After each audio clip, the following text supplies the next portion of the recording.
Doctor Ahmad ریاض کے رہنے والے مشہور آرتھوپیڈک سرجن گزرے ہیں. ان کی ابہا میں ایک میڈیکل کانفرنس تھی. انہوں نے وہاں پہ مقالہ پڑھنا تھا جا کے. انہوں نے خود یہ واقعہ لکھا. میرے اعزاز میں کانفرنس بلائی گئی ابہا میں, اور میں نے وہاں پہ جا کے اپنا مقالہ پیش کرنا تھا. میں ریاض سے اڑا ابہا ایئرپورٹ سے پہلے موسم خراب ہو گیا. مجھے طائف پہ اترنا پڑا. اب میں بڑا پریشان تھا کہ میرے اعزاز میں ایک میٹنگ رکھی گئی ہے, فلائٹ طائف چلی گئی ہے. وہاں پہ ایئرپورٹ, لمبا چوڑا واقعہ مختصر کر کے بتا رہا ہوں, انہوں نے بہت سی باتیں اس میں بھی ذکر کی ہیں.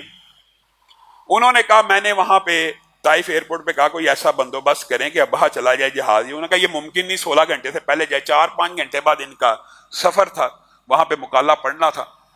تو انہوں نے کہا پرائیویٹ ٹیکسی کرا لیں اور چلے جائیں, چند گھنٹے کا فاصلہ, آپ ان ٹائم پہنچ جائیں گے. خیر انہوں نے ٹیکسی پکڑی اور وہ ابہا کے لیے نکل گئے. کہتے ہیں ایک تو رستے میں طیارہ خراب ہوا, پورا سارے کا سارا موسم خراب ہوا, اس کی وجہ سے طیارہ وہاں پہ گراؤنڈ ہو گیا. اب میں نکلا ہوں, کچھ دیر بعد سڑک کے اوپر بھی موسم خراب ہو گیا. اب سڑک کے اوپر جب موسم خراب ہوا, ایک دم اندھیرا چھا گیا. اتنے بادل میں نے کبھی اپنی زندگی میں نہ دیکھے.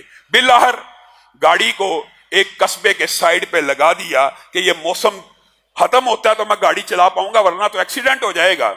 اور حالت بڑی بری ہے, موبائل چارج ہی نہیں ہے, بیٹری لو ہو چکی ہے. میں نے دروازہ کھٹکایا, ایک بوڑھی سی عورت نکلی. اس کو کہا اماں جی میں مسافر ہوں. اس نے کہا اندر آ جائیے. اس نے میرے لیے کھانے کا بھی انتظام کیا, چائے بھی دی. کچھ دیر بعد میں نے دیکھا ماں زیر لب کچھ بڑبڑاتی ہے, کچھ بولتی ہے. میں نے پوچھا اماں جی کیا معاملہ ہے؟ کہا یہ جو بچہ سویا ہوا ہے نا, اس کی ہڈیوں میں ایک ایسا مرض ہے, اللہ تعالیٰ نے زندگی میں ہر دعا سن لی ہے. میں بڑی ناتواں ہوں, میں بڑی کمزور ہوں, میں بڑی غریب ہوں. اس کا علاج پورے ملک میں صرف ایک ڈاکٹر کر سکتا ہے. میں رب سے دعا کرتی ہوں اللہ تعالیٰ کوئی وسائل اور اسباب پیدا فرما, میں اس ڈاکٹر کی فیس دے دوں, میں اس کے پاس ریاض جا سکوں. اماں جی اس ڈاکٹر کا کیا نام ہے؟ اس ڈاکٹر کا نام احمد ہے. مجھے سارے علاقے کے ڈاکٹروں نے کہا اس بچے کا آپریشن صرف وہی کر سکتا ہے, اور اسی کے آپریشن سے اس کو شفا ملنے کا امکان ہے. ڈاکٹر احمد کہتے ہیں میں زاروں کے تار رونا شروع ہو گیا. میں نے اپنے سفر کے اوپر غور کیا, میرا جہاز کیوں کر وہاں پہ کھڑا ہوا. میں نے اپنے سفر کے اوپر غور کیا, میری گاڑی کیوں اس ماں کے دروازے کے سامنے رکی. تو میرے دل سے یہ خیال آئی, یہ میرے دل سے یہ آواز آئی کہ اس ماں کی دعا کو رب نے ایسا سنا کہ ڈاکٹر احمد کو کان سے پکڑ کر اس ماں کے دروازے پہ کھڑا کر دی ہے. اور ڈاکٹر احمد کہتے ہیں میں نے اس کو کہا میں ہی ڈاکٹر احمد ہوں.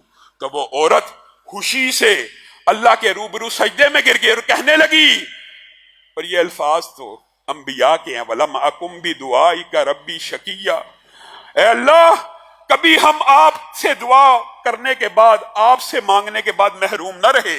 کہتی اماں جی نے وہی الفاظ کہے, اللہ پوری زندگی جو بھی دعا کی آپ نے قبول کر لیا, آج ڈاکٹر کو بھی پکڑ کے میرے گھر پہ لے آئے.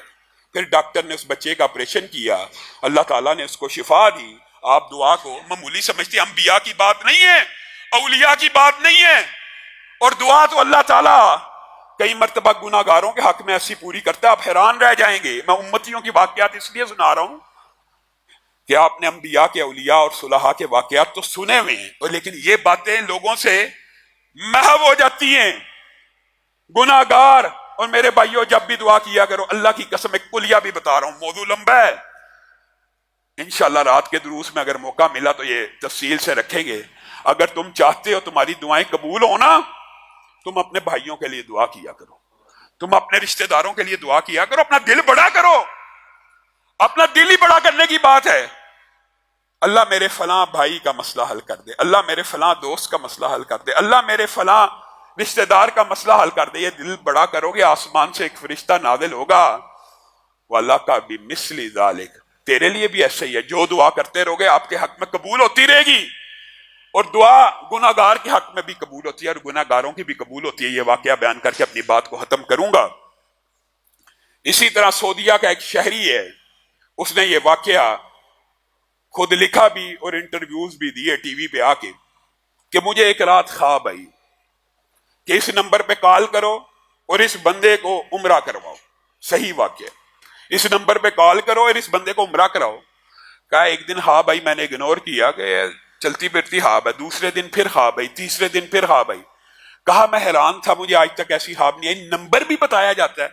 کہا میں نے بالآخر تیسری چوتھی مرتبہ کے بعد نمبر ڈائل کر دیا.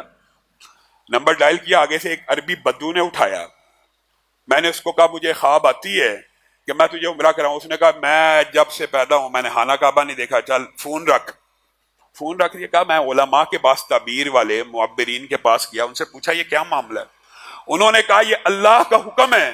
خواب اللہ کی طرف سے بھی ہوتے ہیں اور شیطان کی طرف سے بھی ہوتے ہیں. جو روحانی خواب ہوتے ہیں معبرین کو ان کا پتہ چل جاتا ہے کہ یہ اللہ کا حکم ہے یا شیطان کی طرف سے ہے. کہا یہ اللہ کا حکم ہے, اس کو عمرہ کروا. کہا پھر میں اس بندے کے پیچھے پڑ گیا. وہ بندہ کہتا ہے میں 50-60 سال سے سعودی عرب رہتا ہوں, میں نے آج تک خانہ کعبہ نہیں دیکھا, تو مجھے کہاں پہ عمرہ کرواتا ہے, چل بند کر. کہا بالآخر ایک دن مجھے کہنے لگا, میں بار بار اس کو کالیں کرتا رہا, اگر تو مجھے 5 سٹار پیکیج لے کے دے گا, وہاں پہ 5 سٹار ہوٹل ہوتے ہیں, یہ ہے میں نے سنا ہوا ایسے ایسے, یہ ساری فیسیلیٹیز دیتا ہے, مجھے یہاں سے گاڑی پک کرنے آئے گی میرے گھر کے باہر سے, یہ جو بھی اس نے خواہشات رکھی. کہا میں نے کہا سارا خرچہ میرے ذمے, تو بس ہاں کر, احرام پہن, میقات سے نیت کر. کہا گاڑی بھی بیچ دی, 5 سٹار کا انتظام بھی کر دیا. کہا پھر میں اس کے سمرا ہو گیا اور میں غور کرنے لگا اللہ تعالیٰ نے مجھے کیوں اس کو عمرہ کرانے کی ڈیوٹی لگائی ہے. کہتا ہے کہ بدو جو سگریٹ بھی پیتا ہے اور جس کی عادات بھی داڑھی کے بغیر ہے, اور کوئی حرکت بھی ایسی نہیں میں نے دیکھی کہ جس کی وجہ سے اس کا نام مجھے خواب میں آئے, سمجھ نہیں آئی. کہا عمرہ کر کے نکل گئے. تو نکلنے کے بعد جب دروازے پہ پہنچا تو کہنے لگا آج تک اللہ کا گھر تو نہیں تھا دیکھا, لیکن آج دیکھ لی ہے تو دل کی کیفیت بدل گئی ہے, ذرا کچھ دیر آپ ویٹ کر سکتے ہیں, یہ ایکسٹرا میں آپ سے کچھ ٹائم مانگتا, مجھے 1-8 گھنٹہ دے دیجیے, میں رب کے سامنے سجدہ کرنا چاہتا ہوں. کہا جب اس نے یہ الفاظ کہے میرے دل کی کیفیات بدل گئی, میں نے جانا تھا فوری لیکن میں نے کہا کر لے. کہا آدھا گھنٹہ ہو گیا سجدے میں پڑا تھا, پونا گھنٹہ ہو گیا سجدے میں پڑا تھا, میں پریشان ہو گیا, جا کے اٹھایا, روح پرواز کر چکی تھی. کہا پھر مجھے سمجھ آئی اللہ نے مجھے کیوں بھیجا, یہ بندہ یہاں پہ فوت کیوں ہوا حالت سجدہ میں اللہ کی بارگاہ میں. کہا میں اس کو لے کے آیا, اس کے غسل کا انتظام کیا, اس کے محلے میں پہنچا, اس کے علاقے میں پہنچا, بات پھیل گئی کہ فلاں ابن فلاں حالت سجدہ میں فوت ہو گیا خانہ کعبہ کے اندر. کہا میں نے اس کی بیوی سے اس کے حوال کا پتہ کیا, اس کے بچوں سے, مجھے ہر ایک نے یہی کہا کہ نماز بھی کبھی پڑھتا تھا کبھی نہیں تھا پڑھتا, گھر میں اکثر نمازیں پڑھا کرتا تھا, سگریٹ پیتا تھا, کبھی خانہ کعبہ نہیں گیا, کوئی خاص مسجد سے گہرا تعلق نہیں تھا. کہتا جب میں نکلنے لگا مجھے سمجھ نہیں آئی یہ سارا کا سارا واقعہ کیا ہے. کہا ایک عورت باپرد نے مجھے اشارہ کیا, ان کے گھر کے قریب سے گزر رہا تھا, اشارہ کیا رک جاؤ, مجھے پتا لگا تم لوگوں کے بارے میں اس کی سیرت کا پوچھتے ہو, میں تمہیں ایک بات بتاتی ہوں. کہنے لگی میں عورت بیوہ ہوں اور میرا ایک یتیم بچہ ہے. اس بندے کی کوئی خوبی ہو یا نہ ہو, لیکن ایک خوبی ایسی تھی, یہ اپنے گھر کے لیے تربوز لاتا تھا, سمولیاں جو برگر ٹائپ ہوتی ہیں عرب میں, روٹیاں, دہی, بوتل دودھ, جب بھی لے کے آتا تھا اپنے گھر کے لیے میرے گھر کے دروازے کے سامنے رکھ جاتا تھا کہ یہاں پہ ایک یتیم بچہ رہتا ہے. اللہ کی قسم اس بندے نے آج تک میری شکل کو بھی نہیں دیکھا, اس کی روٹین تھی, مجھے پتہ لگ جاتا تھا, میں دروازہ کھولتی تھی, وہ سامان اٹھا لیتی تھی, ہمارا گزر بسر چل جاتا تھا. جب یہ بات ہوتی تھی تو میں اللہ کے سامنے رو کے دعا کرتی تھی, اللہ اس بندے کا خاتمہ بالخیر کر, اللہ اس بندے کا خاتمہ بالخیر کر دے. اللہ تعالیٰ نے اس کو سجدے کی حالت میں موت دی, کسی کے لیے دعا کرنے سے اس کو سجدے میں موت دے دی. تو وہ عورت جس کی دعا سے اس کو سجدے میں موت آئی ہے, اس کی اپنی دعائیں کیسی ہوں گی, اور اس کے اپنے لیے کیا کچھ اللہ نے تیار کیا ہوگا. میرے بھائیو آپ دعا کرتے ہیں, میں اپنے بھائی کو, اللہ حاجی صاحب کے اوپر کروڑوں رحمتوں کا نزول فرمائے, اور دل میں کنجوسی آ جائے, اپنے بھائی کے لیے دوست کے لیے دعا کریں, اللہ شاید اس کو دے دے گا, مجھے نہیں دے گا. یہ کنجوسی بھی ختم کیجئے, لوگوں کے لیے بھی دعا کیا کیجئے, اللہ کے سامنے اپنے ہاتھوں کو پھیلائیے, در در کی ٹھوکریں مت کھائیے.